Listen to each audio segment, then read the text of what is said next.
സുഹൃത്തുക്കളെ, എമ്പുരം വിഷയവുമായിട്ട് ഈ ഒരു ചിത്രത്തിൽ എവിടെയില്ലാത്ത മമ്മൂട്ടിയെ പാർലമെന്റിൽ വിളിച്ച് സംസാരിക്കുന്ന സമയത്ത് സുരേഷ് ഗോപി വലിച്ചിടേണ്ട ആവശ്യം എന്തായിരുന്നു? ഞാൻ കൃത്യമായിട്ട് തന്നെയാണ് ചോദിക്കുന്നത്. എവിടെയും ഈ ചിത്രത്തിൽ എവിടെയും ഇല്ലാത്ത മമ്മൂട്ടി എന്ന് പറയുന്ന ആ ഒരു മനുഷ്യനെ, ഇപ്പോൾ തമിഴ്നാട്ടിൽ ചികിത്സയുടെ ആവശ്യമായിട്ട് വിശ്രമ ജീവിതം നയിച്ചുകൊണ്ടിരിക്കുന്ന ആ ഒരു മനുഷ്യനെ ഈ ഒരു വിഷയവുമായിട്ട് ഇതിന് മുമ്പിലേക്ക് എടുത്തിടേണ്ട ആവശ്യം എന്തായിരുന്നു സുരേഷ് ഗോപിക്ക് എന്നാണ് ചോദിച്ചത്. ഇനിയിപ്പോ ഏത് രീതിയിലാണ് മമ്മൂട്ടിയെ എടുത്തിട്ടതെന്നറിയെങ്കിൽ നിങ്ങൾ രണ്ട് ക്ലിപ്പുകൾ കാണാം. ഒന്ന്, അദ്ദേഹം പാർലമെന്റിൽ മമ്മൂട്ടി എന്ന് പറയുന്ന മനുഷ്യനെ ഒരല്പ സംശയത്തോടെ സംസാരിച്ചു കൊണ്ട് പോകുമ്പോൾ അങ്ങനെ പറയണ്ട, അങ്ങനെ പറഞ്ഞു കഴിഞ്ഞാൽ താൻ ഒറ്റപ്പെടും എന്ന ഒരു അപ്പോഴുണ്ടായ ബോധ്യത്തിന് പുറത്ത് അത് മാറ്റുകയും വേറെ വാക്ക് ഉപയോഗിക്കുകയും ചെയ്ത സുരേഷ് ഗോപിയുടെ ആ ഒരു വീഡിയോ നിങ്ങൾ വ്യക്തമായി കാണണം. ഇദ്ദേഹത്തിൻ്റെയൊക്കെ മനസ്സിൽ, ഇത്തരം ആളുകളൊക്കെ മനസ്സിൽ എന്തോരം വിഷമാണ് കയറിക്കൂടിയിരിക്കുന്നത്. ബ്രിട്ടാസ് എന്താ വിളിച്ചേ? വിഷം എന്നാ വിളിച്ചേ. അത്തരം വിഷങ്ങളെ കേരളത്തിൽ നിന്ന് പുറത്താക്കുക തന്നെ ചെയ്യുമെന്നാണ് ബ്രിട്ടാസ് പാർലമെന്റിൽ പറഞ്ഞു പോയത്. എന്തായാലും എന്തു തരം വിഷമാണ് കഴിഞ്ഞ ദിവസം പാർലമെന്റിൽ മമ്മൂട്ടിയുടെ പേര് പറഞ്ഞിട്ട് സുരേഷ് ഗോപി ഉണ്ടാക്കിയതെന്ന് അറിയണമെങ്കിൽ ഞാൻ പറഞ്ഞ പോലെ രണ്ട് വീഡിയോ നിങ്ങൾ കാണാം. നിങ്ങൾ ആദ്യം കാണാൻ പോകുന്നത് അദ്ദേഹം സംസാരിച്ചതാണ്, നമ്മുടെ സുരേഷ് ഗോപി സംസാരിച്ചതാണ്. ഒന്ന് കേട്ടു നോക്കൂ. Mr. Brittas or his Kairali channel or his chairman in the Kairali channel who is a leading actor in the Malayalam film industry. I do not wish to take his name because he is a noble soul. എന്റെ സുഹൃത്തുക്കളെ, നിങ്ങൾ ഈ വീഡിയോക്ക് ഞാൻ ഒന്നുകൂടി കാണിച്ചു തരും. കാരണം അദ്ദേഹം തുടക്കത്തില് ബ്രിട്ടാസിനെ വെല്ലുവിളിക്കുന്നു, പിന്നെ കൈരളി ചാനലിനെ വെല്ലുവിളിക്കുന്നു, പിന്നെ കൈരളി ചാനലിന്റെ ചെയർമാനെ പറ്റി പറഞ്ഞിട്ട് ഏതൊരു വാക്ക് അതിനൊപ്പം ആഡ് ചെയ്യണമെന്നുണ്ടായിരുന്നു. ഞാൻ അതിന് ആഡ് ചെയ്തു തരാം. മുസ്ലിമായിട്ടുള്ള നമ്മുടെ മമ്മൂട്ടി ചെയർമാനായിരിക്കുന്ന കൈരളി ചാനല് ഇദ്ദേഹം മുന്നോട്ട് വയ്ക്കുന്ന രണ്ട് പടങ്ങൾ, അതായത് ഇപ്പോൾ യൂട്യൂബിൽ കിടക്കുന്ന രണ്ട് പടങ്ങൾ റിലീസ് ചെയ്യാൻ തയ്യാറുണ്ടെന്ന് ചോദിക്കുന്നത്. എന്തുകൊണ്ടാണ് മമ്മൂട്ടിയുടെ പേര് അവിടെ അദ്ദേഹം മെൻഷൻ ചെയ്യേണ്ട ആവശ്യം? നോക്കൂ, ബ്രിട്ടാസിനെ പറയാം. ബ്രിട്ടാസ് അദ്ദേഹം ഒരു പൊളിറ്റീഷ്യനാണ്, അദ്ദേഹത്തെ പറ്റി പറയാം. കാരണം അപ്പുറത്ത് നിന്നിട്ട് തനിക്കെതിരെ വാളോങ്ങിക്കൊണ്ടിരിക്കുന്നത്, വായ്ത്തല കൊണ്ട് വാളോങ്ങിക്കൊണ്ടിരിക്കുന്നത് ബ്രിട്ടാസ് ആണ്. അപ്പോൾ ബ്രിട്ടാസിനെതിരെ പറയാം, തീർച്ചയായിട്ടും പറയാം. പക്ഷേ ആ സഭയിലില്ലാത്ത, ഇതുമായിട്ട് ഒരു ബന്ധവുമില്ലാത്ത കൈരളിയെ പറ്റി പറയുമ്പോൾ നേരെ എന്തിനാണ് മമ്മൂട്ടി എന്ന് പറയുന്ന മനുഷ്യനും നെഞ്ചത്തേക്ക് കയറി എന്ന് ചോദിച്ചു കഴിഞ്ഞാൽ അതിനൊറ്റ ഉത്തരമുള്ളൂ എന്റെ സുഹൃത്തുക്കളെ, മമ്മൂട്ടി ഒരു മുസ്ലിമാണ്. മുസ്ലിമായിട്ടുള്ള മമ്മൂട്ടി ചെയർമാനായിരിക്കുന്ന കൈരളി ചാനല് നമ്മുടെ ഈ സുരേഷ് ഗോപി ചേട്ടൻ പറയുന്ന രണ്ട് പടങ്ങൾ, അതായത് ഇപ്പോൾ യൂട്യൂബിൽ കളിച്ചുകൊണ്ടിരിക്കുന്ന രണ്ട് പടങ്ങൾ റിലീസ് ചെയ്യാൻ ധൈര്യമുണ്ടോ എന്ന് ചോദിക്കുന്നത്. ഏത് സിനിമയായിട്ടാ കമ്പയർ ചെയ്യുന്നത്? എമ്പുര എന്ന് പറയുന്ന കോടികൾ ചിലവഴിച്ച ഇന്റർനാഷണൽ ലെവലിലുള്ള ഈ സിനിമയായിട്ടാണ് കമ്പയർ ചെയ്തുകൊണ്ടിരിക്കുന്നത്. എന്ത് ചെയ്യും? അതാണ് ഞാൻ പറഞ്ഞ ഈ സംസാരിക്കുന്നിടയ്ക്ക് ഒരല്പം നിൽക്കുന്നുണ്ട്. 2 സെക്കൻഡ് നമ്മുടെ സുരേഷ് ഗോപി ചേട്ടന്റെ കിളി ഒന്ന് പോകുന്നുണ്ട്. ആ കിളി പോകുന്ന വെച്ച് കഴിഞ്ഞാൽ ഞാൻ പറയാൻ പോകുന്നത് എന്തെന്ന് വെച്ച് കഴിഞ്ഞാൽ മുസ്ലിം എന്നുള്ള പദമായിരിക്കും. ആ പദം വന്നു കഴിഞ്ഞാൽ പിന്നെ പ്രശ്നമായി, തനിക്കെതിരെ കേരളം മുഴുവൻ തിരിയുമെന്ന് കൃത്യമായിട്ടും ആ സമയത്താണ് ബോധോദിച്ചത്.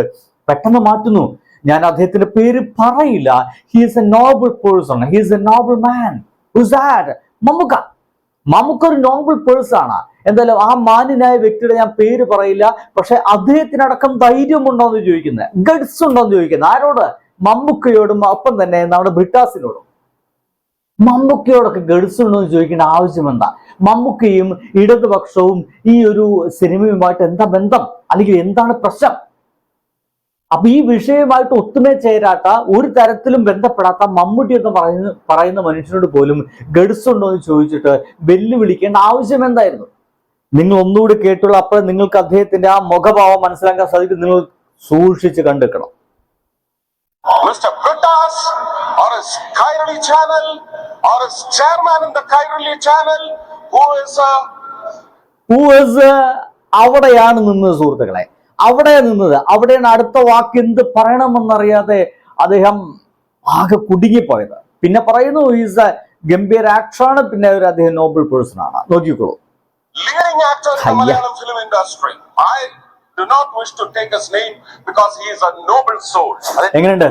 ഇനി എന്താണ് അവിടെ പറയാൻ പോയത് അദ്ദേഹം എന്നുള്ളത്? സുരേഷ് ഗോപി ചേട്ടൻ അവിടെ എന്താ പറയാൻ പോയതിനെ കുറിച്ചിട്ട് ഇവിടെ ജോൺ ബ്രിട്ടാസ് സംസാരിക്കുന്നുണ്ട്. കേട്ടോളണം, കൃത്യമായിട്ട് കേട്ടോളൂ. പുള്ളി പക്ഷേ ഈ സ്ക്രിപ്റ്റിന്റെ അഭാവമായതുകൊണ്ട് പുള്ളി പകുതി എത്തിക്കഴിയുമ്പോൾ പുള്ളിക്ക് മനസ്സിലായത് അപകടമാണ്. ഉടനെ ഈസ് എ നോബിൾ മാൻ എന്ന് പറഞ്ഞു, എന്തൊക്കെയോ പറഞ്ഞു. അപ്പൊ പുള്ളിക്ക് കുറച്ചൊക്കെ എത്തിക്കഴിഞ്ഞപ്പോ മൂപ്പർക്ക് മനസ്സിലായി ഇത് അപകടകരമായിട്ടുള്ള വഴിത്താരയിലൂടെയാണ് താൻ പ്രയാണം ചെയ്യുന്നത്. അദ്ദേഹത്തിന് ഒരു തോന്നലുണ്ടായപ്പോൾ അദ്ദേഹം ട്രാക്ക് മാറ്റി. ഒരുപക്ഷെ ഇന്ന് അദ്ദേഹം പറഞ്ഞ കാര്യങ്ങളൊക്കെ 2 ദിവസം കഴിയുമ്പോൾ അത് മാറ്റിയേക്കാം സ്വാഭാവികമായിട്ടും. അതുകൊണ്ട് അദ്ദേഹത്തിന് നിങ്ങൾ ഒരു കേന്ദ്ര സഹമന്ത്രിയാണെന്നുള്ളത് കറക്റ്റാണ്, പക്ഷെ ഗൗരവത്തിലെടുക്കരുത്. ഇത് അപമാനിക്കലാണെന്ന് കൂടി ഞാൻ പറയും. കാരണം സുരേഷ് ഗോപി പറയുന്ന ഒരു കാര്യത്തെ പോലും ഗൗരവത്തിൽ എടുക്കരുത് എന്നുള്ളതാണ്. ശരിയാണ് കേട്ടോ. നമുക്കറിയാവുന്ന ഒരു കാര്യം, ഈ കഴിഞ്ഞ നാളുകളിലാണ് നമ്മുടെ പൊങ്കാലയിട്ടത് തിരുവനന്തപുരത്ത്. ആ പൊങ്കാലയില് 7 മില്യനോ 8 മില്യനോ ജനങ്ങളാണ് പൊങ്കാല ഇടുന്നതെന്ന് പറയുന്നത്. എന്റെ പൊന്നു സുഹൃത്തുക്കളെ, കേരളത്തിൽ മാത്രം ആകെ മലയാളികൾ 3 മില്യനാണ്. 3 ചില്ലറ മില്യൺ മലയാളികൾ മാത്രമാണ് കേരളത്തിലുള്ളത്. പിന്നെ എവിടുന്നാണ് ഇദ്ദേഹത്തിന് 7 മില്യൺ എന്ന് പറയുന്ന ഒരു കണക്ക് കിട്ടിയതെന്ന് എനിക്ക് മനസ്സിലാവുന്നില്ല. കഴിഞ്ഞ ദിവസം പറയുന്നത് 800-ഓളം 800-1000 സംതിങ് ലൈക്ക് കണക്കുകൾ ആളുകളെയാണ് CPM ഇവിടെ കേരളത്തിൽ കൊന്നു തള്ളി എന്നുള്ളതാണ്. ഇദ്ദേഹത്തിന് ഇമാതിരി കണക്കുകളൊക്കെ എവിടെ നിന്ന് കിട്ടുന്നു എന്നുള്ളതാണ്. ഇജാതി വർത്തമാനങ്ങളാണ് ഇദ്ദേഹം എന്താ പറയുക ലക്കും ലഗാനില്ലാതെ പറഞ്ഞുകൊണ്ടിരിക്കുന്നത്. അപ്പൊ ഞാൻ പറഞ്ഞു വന്ന ഒരു വിഷയം ഇത് മാത്രമാണ്. പാർലമെന്റില് ഈ ഒരു എമ്പുരാൻ സിനിമയായിട്ട് യാതൊരു പുലബന്ധവും പോലും ഇല്ലാത്ത, വേണമെങ്കിൽ സിനിമാ മേഖലയിൽ വന്ന എന്റെ സുഹൃത്തുക്കളിൽ വന്ന എന്റെ ഏറ്റവും പ്രധാനപ്പെട്ട സുഹൃത്തായിട്ടുള്ള തന്നെ ഇച്ഛാക്ക എന്ന് വിളിക്കുന്ന മോഹൻലാലിന്റെ ഭാഗമായിട്ട് വന്ന ഒരു സിനിമ എന്ന് വേണമെങ്കിൽ അങ്ങനെയൊക്കെ വേണമെങ്കിൽ കണക്ട് ചെയ്യാം. അങ്ങനെ ആ ഒരു സിനിമയില് BJP സർക്കാരിനെതിരായിട്ടുള്ള കുറെ കാര്യങ്ങളുണ്ട്. അത് യാഥാർത്ഥ്യമാണെന്ന് അവർക്ക് തന്നെ തിരിച്ചറിയാൻ ഭാഗമായിട്ട് അത് വെട്ടിമാറ്റണമെന്ന് അവർ തീരുമാനിക്കുന്നു. ആ ഒരു വെട്ടിമാറ്റലിന്റെ ഭാഗമായിട്ടുള്ള ചർച്ചയിലാണ് മമ്മൂട്ടിയുടെ പേര് ഒരാവശ്യവുമില്ലാതെ, അല്ലേ? ഇത് കേട്ടിരിക്കുന്നത് നിങ്ങൾ തന്നെ പറ. നിങ്ങളോടാണ് ഞാൻ ചോദിക്കുന്നത്, എന്റെ പ്രിയപ്പെട്ട സുഹൃത്തുക്കളോട് ചോദിക്കുന്നത്, എന്താവശ്യമുണ്ടായിരുന്നു അദ്ദേഹത്തിന്റെ പേര് അവിടെ വലിച്ചിടുന്നതിന്റെ? അവിടെ വലിച്ചെഴുന്നതിന്റെ ആവശ്യം എന്ന് വെച്ച് കഴിഞ്ഞാൽ അതിന് വേറെ ഡൈവേർട്ട് ചെയ്തു പോരുന്നു. അതായത് മുസ്ലിങ്ങളൊക്കെ നിയന്ത്രിക്കുന്ന ആ ഒരു കൈരളി ചാനലില് ഈ സിനിമകള്, ഇത്തരം സിനിമകള്, ഇടതുപക്ഷ വിരുദ്ധമായ സിനിമകളൊന്നും ഇവന്മാര് പ്രദർശിപ്പിക്കില്ല എന്ന് പറയാൻ പോവുകയായിരുന്നു. പക്ഷെ അതിനിടയ്ക്ക് അദ്ദേഹം അതൊക്കെ മാറ്റി അതൊരു അപകടമാണെന്ന് അദ്ദേഹം സഡനായിട്ട് അദ്ദേഹം തിരിച്ചറിഞ്ഞു. അത്രയ്ക്ക് ബോധമില്ലാത്ത മനുഷ്യനൊന്നല്ല അദ്ദേഹം. എന്തായാലും അത് അപകടമാണ്. സഡനായിട്ട് അദ്ദേഹം തിരിച്ചറിഞ്ഞു. ബ്രിട്ടാസ് പറഞ്ഞ പോലെ തന്നെ ആ ഒരു അപകടത്തിലേക്ക് പോവാതെ അദ്ദേഹം വളരെ പെട്ടെന്ന് മമ്മൂട്ടിയെ നോബിൾ പേഴ്സൺ ആയിട്ടും സോൾമേറ്റ് ആയിട്ടൊക്കെ മാറ്റി ഒരു അല്പം എന്താ പറയാ തഴുകി അങ്ങോട്ട് ഇരുത്തി എന്നർത്ഥം. എന്റെ സുഹൃത്തുക്കൾ ഒന്ന് ആലോചിച്ച് നോക്കി, എത്ര പെട്ടെന്നാണ് തൊട്ടടുത്ത് നിൽക്കുന്ന ആളുകളടക്കം ചതിച്ച് വെണ്ണിറക്കിക്കൊണ്ടിരിക്കുന്നത്. അങ്ങനത്തെ ഒരു ചതിയില്ലേ ഇപ്പോൾ മലയാള സിനിമയിൽ നടന്നുകൊണ്ടിരിക്കുന്നത്. ആ ഒരു ചതി എന്ന് വെച്ച് കഴിഞ്ഞാൽ നമ്മുടെ മോഹൻലാലിനെ ചതിക്കലാണ്. മോഹൻലാലിന്റെ തോളിൽ കൈയിട്ട് നടന്ന് അദ്ദേഹത്തെ കൊണ്ട് ഒരുപാട് രാജ്യസ്നേഹ സിനിമകളൊക്കെ ചെയ്യിച്ചൊരു മനുഷ്യനുണ്ട്, മേജർ രവി എന്ന് പറയും. അദ്ദേഹം ചെയ്യുന്ന ചതി എന്താണ്? അതിഭീകരമായ ചതിയല്ലേ? മല്ലിക സുകുമാരൻ പറഞ്ഞത് എത്ര കറക്റ്റാണ്. തോളിൽ കൈയിട്ട് നടക്കുന്ന ആളുകളെക്കാൾ നമ്മൾ കൂടുതൽ വിശ്വസിക്കേണ്ടത് അകലങ്ങിരിക്കുന്ന മമ്മൂട്ടിയെ പോലുള്ള മനുഷ്യരാണ്. ഈ ഒരു വിഷയവുമായി ബന്ധപ്പെട്ട് സമാധാനിപ്പിക്കാൻ വിളിച്ച ആദ്യ മനുഷ്യൻ അത് മമ്മൂക്കയാണെന്ന് മല്ലിക സുകുമാരൻ പറയുന്നു. അവിടെയാണ് സ്നേഹം, അല്ലാതെ തോളിൽ കൈയിട്ട് നടന്ന് ചതിക്കുന്നവരെയല്ല എന്ന് മല്ലിക സുകുമാരൻ കൃത്യമായിട്ട് പറയുന്നുണ്ട്.